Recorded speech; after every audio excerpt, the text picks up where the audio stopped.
السلام علیکم، میرا نام ہے مفاز اینڈ ویلکم ٹو محافظ ٹی وی۔ ناظرین کرام، سب سے پہلے تو آپ کا اس والی ویڈیو پر پیار دکھانے کے لیے بہت بہت شکریہ، اٹ ریئلی مینز اے لاٹ۔ تو بات کرتے ہیں آج کی ویڈیو کے ٹاپک پر، جو ہے روح، جسم اور ان کا باہمی تعلق۔ قرآن و احادیث سے ثابت ہے کہ ہر ایک شخص کے اندر روح ہوتی ہے۔ روح کو انگریزی زبان میں سول یا پھر اسپرٹ کہتے ہیں۔ ایک مرتبہ بنی اسرائیل نے خاتم الانبیاء رحمت للعالمین حضرت محمد صلی اللہ علیہ وآلہ وسلم سے 3 سوال کیے، جن میں سے ایک سوال تھا کہ روح کیا ہے۔ انہوں نے یہ سوال آپ کو ٹیسٹ کرنے کے لیے پوچھے تھے۔ اگر آپ صلی اللہ علیہ وآلہ وسلم نے روح کو بہت تفصیل سے بیان کیا تو وہ سمجھ جائیں گے کہ آپ صلی اللہ علیہ وآلہ وسلم نعوذ باللہ جھوٹے نبی ہیں، کیونکہ روح کا علم صرف اللہ کے پاس ہے۔ اس سوال کے متعلق اللہ تعالیٰ نے سورہ اسراء میں ارشاد فرمایا کہ روح کا علم صرف اللہ کے پاس ہے، اور انسان کو اللہ تعالیٰ نے روح کے بارے میں کچھ علم نہیں دیا مگر کم، مطلب کہ انسان کو اللہ تعالیٰ نے روح کے بارے میں بہت کم علم دیا ہے۔ جتنی بھی تہذیبیں اور بڑے مذاہب گزر چکے ہیں، سب کا روح پر ایمان تھا اور وہ روح کی حقیقت کو تسلیم کرتے تھے۔ روح کے بغیر انسان صرف ایک مٹی کا پتلا ہے۔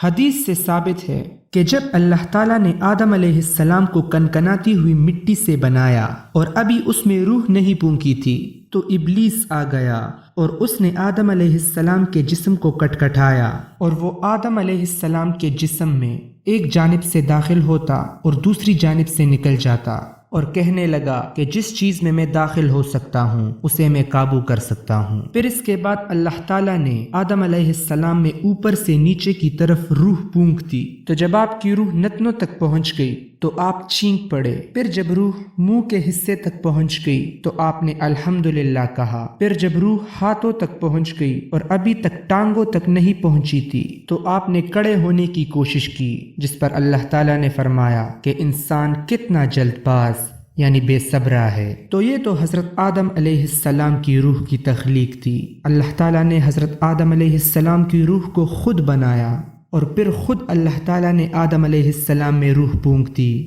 کیسے تخلیق کیا، کیسے روح پھونک دی، اس کا علم ہمیں نہیں۔ اب بات آتی ہے کہ ہماری روح کی تخلیق کیسے ہوئی۔ حدیث سے ثابت ہے کہ اللہ تعالیٰ نے حضرت آدم علیہ السلام کو دنیا پر میدان عرفات میں اتارا، پھر اللہ تعالیٰ نے حضرت آدم علیہ السلام کی پشت کو رگڑا اور اس میں سے قیامت تک آنے والی ہر ایک روح کو نکالا۔ یہ ہماری روح کی تخلیق ہے۔ آدم علیہ السلام کی روح کو اللہ تعالیٰ نے آسمان پر بنایا۔ کیسے بنایا اس کا علم ہمیں نہیں۔ ہماری روح کو دنیا پر بنایا گیا۔ کیسے بنایا؟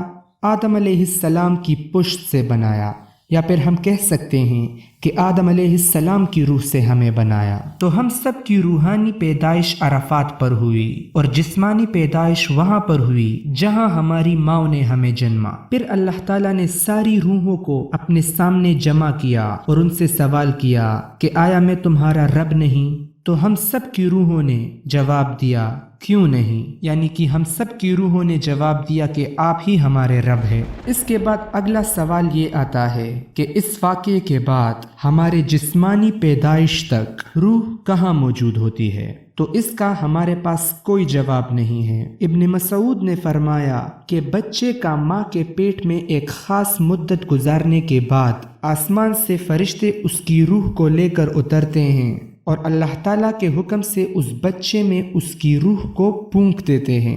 یہ وہ وقت ہے جس کے بعد بچے کو زندہ تصور کیا جاتا ہے، جس کے بعد یہ روح اس جسم میں تب تک رہتی ہے جب تک کہ اس کی موت کا وقت نہ آ جائے۔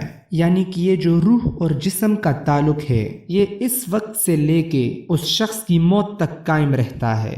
اس کے علاوہ نیند ایک ایسا مرحلہ ہے جس میں روح اور جسم عارضی طور پر الگ ہو جاتے ہیں، جس کے بارے میں اللہ تعالیٰ کا ارشاد ہے کہ اللہ تعالیٰ 2 طریقوں سے انسان سے روح لیتا ہے۔ ایک وہ جب انسان مر جاتا ہے اور اس کی روح مستقل طور پر یعنی قیامت تک اس کے جسم سے الگ ہو جاتی ہے اور برزخ میں منتقل ہو جاتی ہے۔ اس سیریز میں دوسری ویڈیو ہماری برزخ کے بارے میں ہوگی، اور دوسرا کہ جب وہ سو جاتا ہے تو تو عارضی طور پر اس کی روح کو اس سے نکال دیا جاتا ہے اور اس حالت میں روح برزخ میں منتقل نہیں ہوتی۔ اللہ تعالیٰ فرماتے ہیں کہ جب کوئی شخص سوتا ہے تو اللہ تعالیٰ اس کی روح کو لے لیتے ہیں، پھر اگر اس دوران اسے موت آتی ہے تو اللہ تعالیٰ اس کی روح کو اپنے ساتھ ہی رہنے دیتے ہیں، اور اگر اس دوران اسے موت نہ آئے تو اس کی روح کو واپس اس کے جسم میں داخل کر دیا جاتا ہے، تب تک جب تک کہ اس کا وقت نہیں آتا۔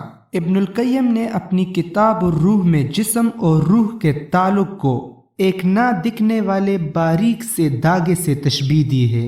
نیند کے دوران جب روح عارضی طور پر جسم سے الگ ہو جاتی ہے، اس دوران دونوں کے درمیان ایک تعلق ہوتا ہے جو کہ جسم اور روح کو ایک دوسرے سے کنیکٹڈ یعنی لنکڈ یعنی کہ کسی تعلق میں رکھتی ہے، اور جب اس شخص کے ارد گرد کوئی حرکت ہوتی ہے تو روح فوراً اس کے جسم میں داخل ہو جاتی ہے اور وہ نیند سے بیدار ہو جاتا ہے۔ یہ تعلق موت پر ٹوٹ جاتا ہے اور روح برزخ میں منتقل ہو جاتی ہے، جس کے بعد ابدی طور پر جسم اور روح کا تعلق آخرت میں ہوتا ہے جب انسان جنت یا دوزخ میں جاتا ہے۔ تو یہ روح کے متعلق کچھ باتیں تھیں، امید ہے کہ آپ نے ان سے کچھ سیکھا ہوگا۔ میں نے جو بھی باتیں بتائی ہیں وہ قرآن و حدیث سے واضح ہے۔ انشاءاللہ اگلی ویڈیو میں ہم برزخ کے متعلق بات کریں گے، جس میں ہم موت کے احوال اور روح کے برزخ میں منتقل ہونے پر بات کریں گے۔ تب تک کے لیے اپنا خیال رکھیں۔ اللہ حافظ۔